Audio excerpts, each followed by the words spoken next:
Si hablamos de la resurrección de Keynes, tenemos que explicar primero por qué murió Keynes.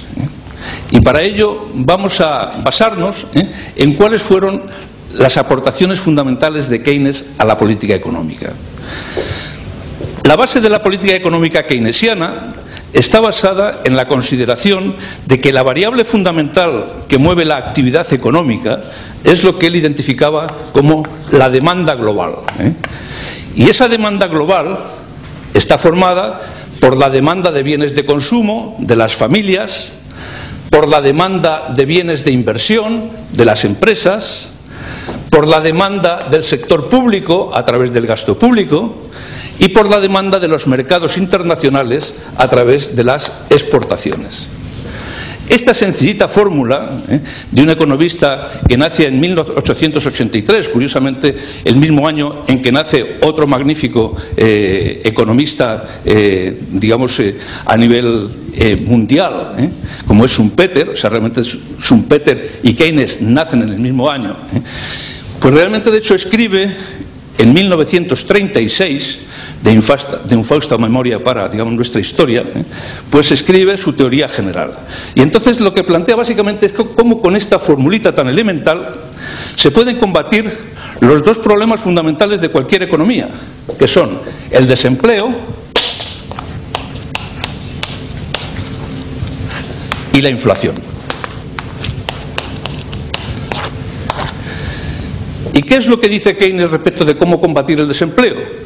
Pues que para combatir el desempleo se produce fundamentalmente por una insuficiencia en esta demanda global. Lo que hay que hacer es subir la demanda global. ¿Y cómo se sube la demanda global? Pues estimulando el consumo. Y para estimular el consumo, ¿qué hay que hacer? Pues bajar los impuestos, bajar las tasas, en este caso los impuestos directos, con lo cual las familias tienen más dinero para consumir. O bajar los tipos de interés, bajar el coste del dinero para que los empresarios inviertan más, o aumentar el gasto público a través de la administración pública, los presupuestos generales del Estado, para que se hagan más escuelas, más hospitales, etc. Y fomentar las exportaciones mediante una disminución del tipo de cambio. Estas son, digamos, las recetas básicas para combatir el desempleo. ¿Y para combatir la inflación? Pues lo contrario, la inflación se debe a que realmente la demanda es excesiva. Los precios suben porque sube la demanda. Y entonces lo que hay que hacer es articular medidas para controlar esta demanda global, bajar la demanda global. Y para bajar la demanda global, ¿qué hay que hacer? Pues bajar el consumo. ¿Cómo? Subiendo los impuestos. Bajando la inversión, subiendo los tipos de interés. Disminuyendo el gasto público, que es el que hacen las administraciones, y promoviendo una elevación del tipo de cambio. Y entonces Keynes, además, plantea que el desempleo y la inflación no pueden coexistir. Porque, lógicamente, si el desempleo se debe a una insuficiencia de demanda, con una insuficiencia de demanda los precios tienden a bajar. Luego, desempleo con deflación. Ese era el modelo de Keynes. Si hay exceso de demanda, porque hay inflación, el exceso de demanda tira de la oferta y la oferta tira del empleo. Por lo tanto, realmente no puede haber inflación con desempleo. O sea, realmente, de hecho, esta situación es antinómica. Bueno, pues estas recetas keynesianas funcionaron perfectamente desde 1945 hasta 1973. ¿Y qué es lo que ocurre en 1973? Pues la crisis del petróleo. Y en la crisis del petróleo, ¿qué es lo que ocurre? Pues que por primera vez en la historia económica moderna van a coexistir desempleo e inflación, cosa que no había previsto Keynes. ¿Y cómo es posible que realmente coexistan desempleo e inflación? Pues sencillamente porque la inflación que aparece en 1973 no es una inflación de demanda, como la que había previsto Keynes, sino es una inflación de costes. Los precios suben porque suben los costes de la energía, los costes del petróleo, y esos costes que llevan el barril de petróleo de $2 el barril a por encima de los $35 el barril, hace que realmente, digamos, sean los costes los que van tirando de los precios, y que incluso con una situación de insuficiencia de la demanda, de recesión económica, los precios sigan subiendo. Entonces se nos ha transformado la inflación de demanda en inflación de costes. Y claro, ya Keynes no da respuesta a cómo combatir la inflación de costes. Y además coexisten los dos problemas de desempleo e inflación.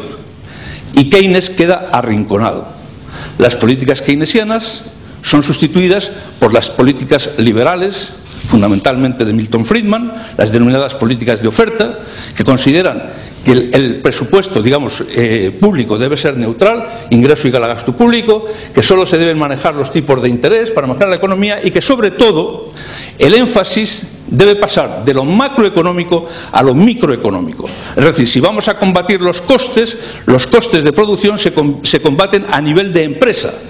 Hay que realmente combatir la subida de costes salariales, la subida de costes de producción a través de la innovación, a través de la productividad, a través de la mejora de la competitividad, a través de la calidad del servicio postventa, etcétera. Realmente, de hecho, entramos en la economía de los intangibles y en la economía productiva a nivel de empresa.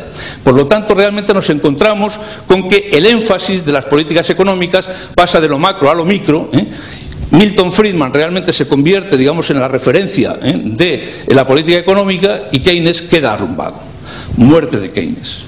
Pero llega el año 2008 y Keynes resucita. ¿Por qué resucita Keynes? Pues porque la nueva situación que se ha creado hace que realmente la situación de desempleo no coexista con una situación inflacionaria, sino con una situación deflacionaria. Actualmente existe desempleo con deflación.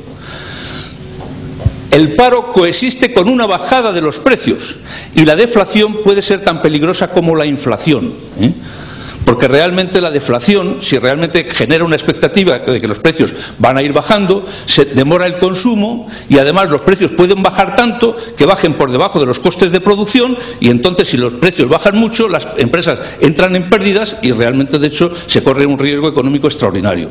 Entonces, como el desempleo y la deflación son la base de los problemas actuales, Keynes sí tiene la respuesta para combatir simultáneamente los dos problemas, desempleo y deflación, que es estimular la demanda global.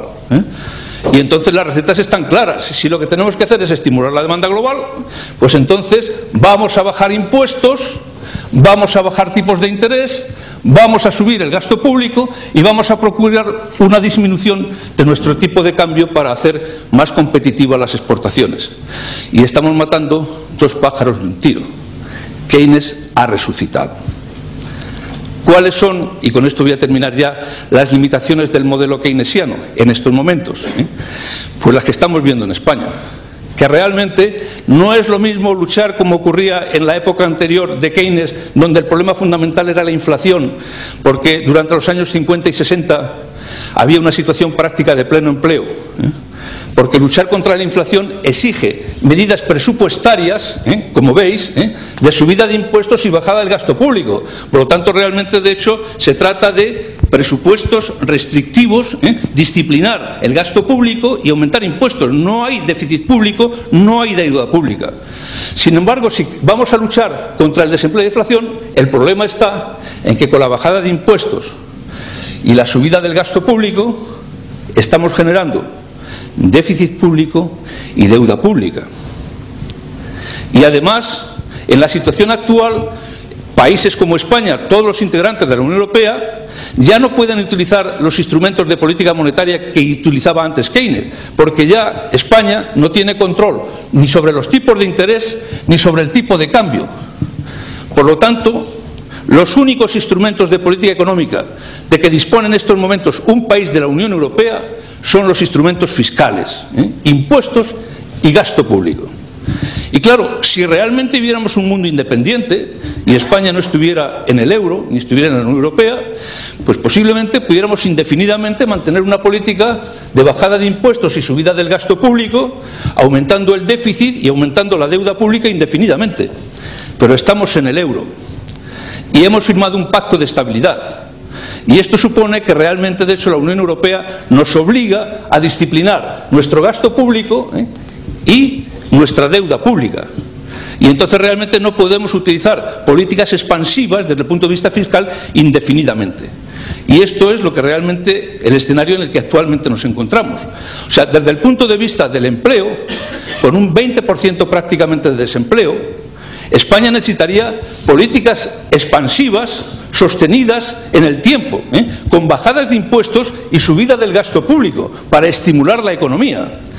Pero la pertenencia a la Unión Europea limita esas posibilidades y ya estamos viendo cómo realmente estamos recibiendo toques de atención por parte de la Unión Europea. Luego ampliaremos este tema a través de la intervención de don Antonio López Istúriz, diciendo, oiga, las políticas expansivas pueden funcionar durante un tiempo determinado, 2 años, pero realmente no se pueden mantener indefinidamente, porque hay que volver a la disciplina económica y el déficit público no debe superar, de acuerdo con los pactos de estabilidad, el 3% y la deuda pública el 60%. Y resulta que este año nos vamos ya casi al 12% de déficit público en España. Entonces realmente nos encontramos con un desempleo al que habría que aplicar unas medidas de carácter expansivo, de acuerdo con la política keynesiana, pero donde realmente el despilfarro económico realizado en el gasto público durante los años anteriores, con medidas como lo de los 400 euros o como las medidas del cheque bebé, pues realmente están haciendo que se nos haya disparado el gasto público. Ahora tengamos que disciplinarnos y entonces observáis que si realmente, de hecho, lo que tenemos que hacer ahora, de acuerdo con la Unión Europea, es subir impuestos y bajar gasto público, ¿qué es lo que estamos generando? Más desempleo. Y esta es, digamos, este es el nudo gordiano en el que se encuentra sumido en estos momentos la economía española, de difícil solución, porque realmente, de acuerdo con la ortodoxia económica, tendríamos que tener políticas expansivas, pero de acuerdo con nuestros compromisos con la Unión Europea, tenemos que tener políticas restrictivas, y aquí ya, hasta aquí llega la teoría, ahora llega la política. ¿De acuerdo? Muy bien, muchas gracias.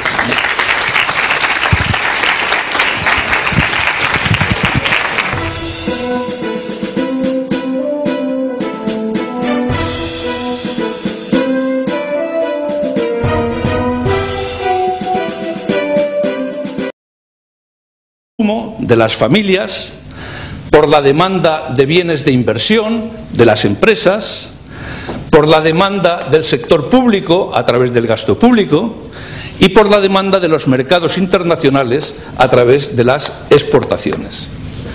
Esta sencillita fórmula de un economista que nace en a la política económica.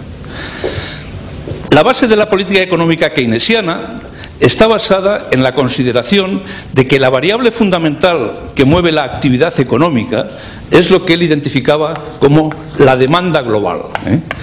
Y esa demanda global está formada por la demanda de bienes de consumo. Fausta memoria para, digamos, nuestra historia, pues escribe su teoría general. Y entonces lo que plantea básicamente es cómo con esta formulita tan elemental se pueden combatir los dos problemas fundamentales de cualquier economía, que son el desempleo y la inflación.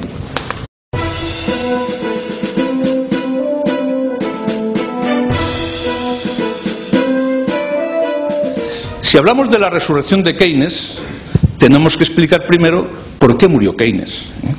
Y para ello vamos a basarnos en cuáles fueron las aportaciones fundamentales de Keynes en 1883, curiosamente el mismo año en que nace otro magnífico economista, digamos, a nivel mundial, como es Schumpeter. O sea, realmente Schumpeter y Keynes nacen en el mismo año. Pues realmente, de hecho, escribe en 1936 de